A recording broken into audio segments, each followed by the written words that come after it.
Primera pregunta es, si tuvieses un alter ego, ¿cómo sería el alter ego de García Saidunturi, como pasa en el libro? Ah, amiga, vale, ya sé por dónde vas. Pues yo creo que sería lo contrario que en el libro. Mi alter sería alguien que viviese en una casa-torre rodeada de una biblioteca inmensa y que saldría poco a dar paseos por el campo y poco más, ¿no? Me gustaría tener una vida muy tranquila y rodeada solo de libros. Me encantaría. En el libro aparece una historia dentro de otra, pero también aparece una biblioteca enorme llena de libros. ¿Cuál sería ese libro escondido que esconderías o esencial para ti? Que no dejarías que nadie... Ajá. Que nadie lo leyese ni nadie... Sí, como cierto personaje que lo tienen ahí escondido, pero aparece de repente. Pues algún libro que me haya marcado y que no quiera prestar, porque es muy raro. Hay un libro que se llama Una mujer para el apocalipsis, que es de Vintila Oria, es un autor de los años 70, no muy conocido, aunque en su momento le iban a dar el premio Nobel. Pero es una historia en 3 partes, en 3 tiempos, muy diferente, una historia de amor entre un hombre y una mujer, y está escrita de manera muy literaria, muy innovadora, y a mí me llegó desde el primer momento. Es un libro rarísimo y muy difícil de encontrar, y yo creo que lo guardaría bien, se lo guardaría. ¿Cuál es de los personajes del pasado que más te ha costado recrear? Porque tenemos un sinfín de personajes en el pasado. Bueno, en el presente ya los conocemos, pero en el pasado pues salen nombres. Todos los que eran longevos eran fáciles porque llevan solos a Diago Vela, Nagorno, Gunnar, Lira, Héctor. Ellos ya son adultos como personajes y ya van solos.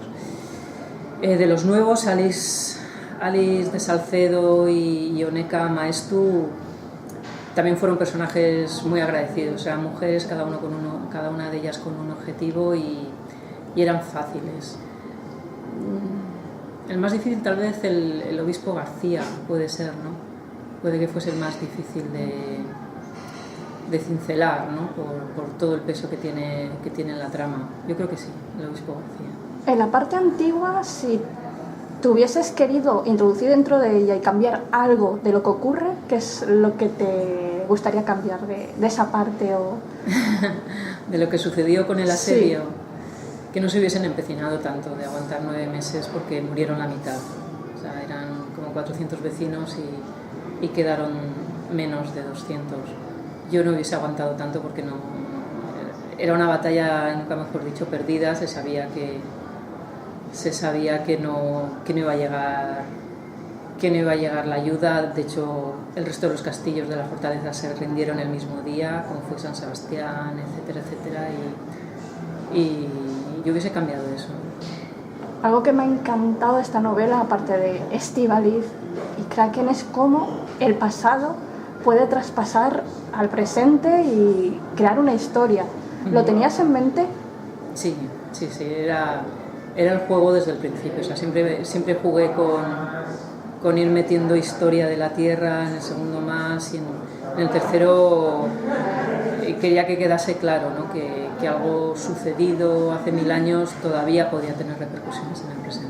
Pues yo creo que tus libros, esta trilogía, es libros sobre objetos, pero también sobre personas. Y hay algo que me ha llamado mucho la curiosidad, es ¿por qué has mezclado en los anteriores mezclabas más las nuevas tecnologías? Teníamos a Matusalén, teníamos, más investigación. Sí, Querías, digamos, desvincularte un poco del mundo del mundo hacker virtual, para centrarte más en el mundo antiguo, en el mundo más... Normalmente no. Eso son consecuencias cuando escribes y demás. Son consecuencias, digamos que muy secundarias, ¿no? El que trates en unas novelas dentro de una trilogía más temas y que esos temas después queden más deslavados en otras, ¿no? Ten en cuenta que cuando escribes va surgiendo, a lo largo de la escritura va surgiendo el tema del que en realidad quieres hablar, no del caso o no del pasado, sino de lo que en realidad quieres hablar, que en este caso siempre ha sido lo mismo, ¿no? La familia y la violencia y las consecuencias que tiene. Entonces, todos esos temas que vas tratando en todas las novelas, en unas tienen más peso y en otras tienen menos. En este caso para mí era importante el pasado, la historia, la violencia y la familia. Era un poco el tronco que quería apuntalar con toda la trilogía. Si fueses una hacker, ¿qué nick te hubieses puesto? ¿Cómo te gustaría llamarte? ¿Y cómo sabes que no lo soy? Eres Golden Girl. Y que ya tengo me queda un poco mayor para serlo, pero ojalá dentro de 30 años sea como Golden Girl. Pues no sé decirte ningún nick. Yo recuerdo que en los foros, cuando empezaba con la saga de los longevos, me llamaban Longeva por el guiño con la trama, así que sí, posiblemente sería Longeva. Algo que me ha encantado también, bueno, es que esta tercera parte es un punto y final maravilloso, es cómo Kraken vuelve, digamos, a hacer perfiles, a cómo se centra más en eso, pero cómo has utilizado a una quimera. Sí. Cómo él piensa una cosa, pero es otro personaje el que le dice, oye, hay una quimera. Sí. ¿Y esa quimera la tenías en mente o...?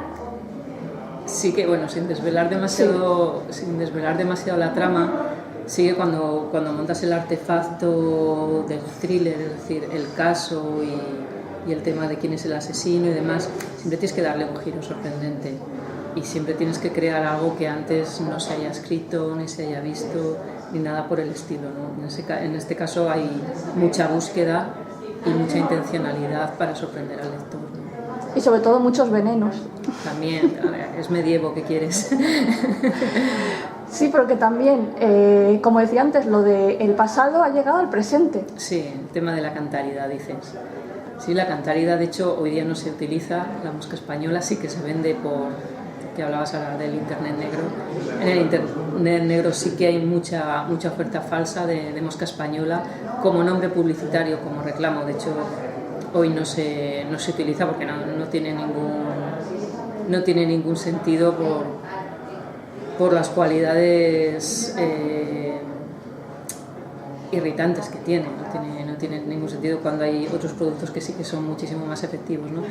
Pero para matar venía muy bien. Para matar lo de la mosca española, la cantárida y demás, sí que es cierto que se ha usado hasta el siglo XVIII, o sea que bueno, ha sido un veneno usado como mínimo durante 2000 años. ¿Sabías que los antepasados de la historia del pasado en la actualidad iban a protagonizar todo esto o fue casualidad? No, casualidad no hay.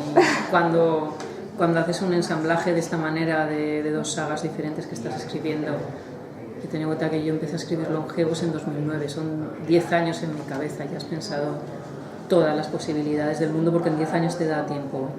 Si eres escritor te da tiempo a pensar en muchas posibles tramas y muchas posibles subtramas, ¿no?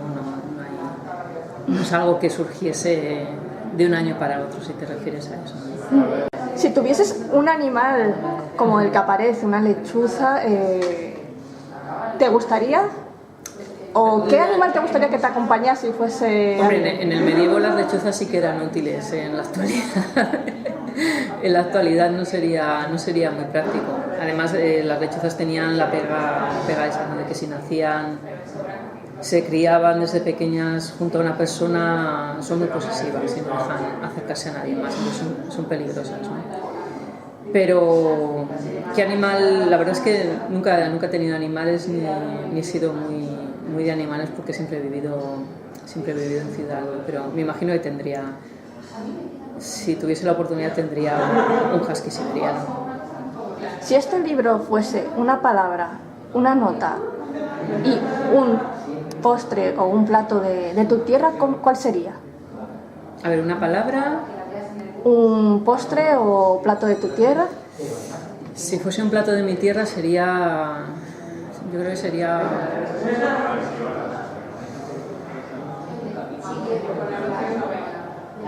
Me gustaría que fuesen unas castañas asadas. Por el tema de la calidez y por el tema de esa sensación de hogar, ¿no? De tomar el libro y sentir el corazón caliente cuando coges las castañas recién asadas. Me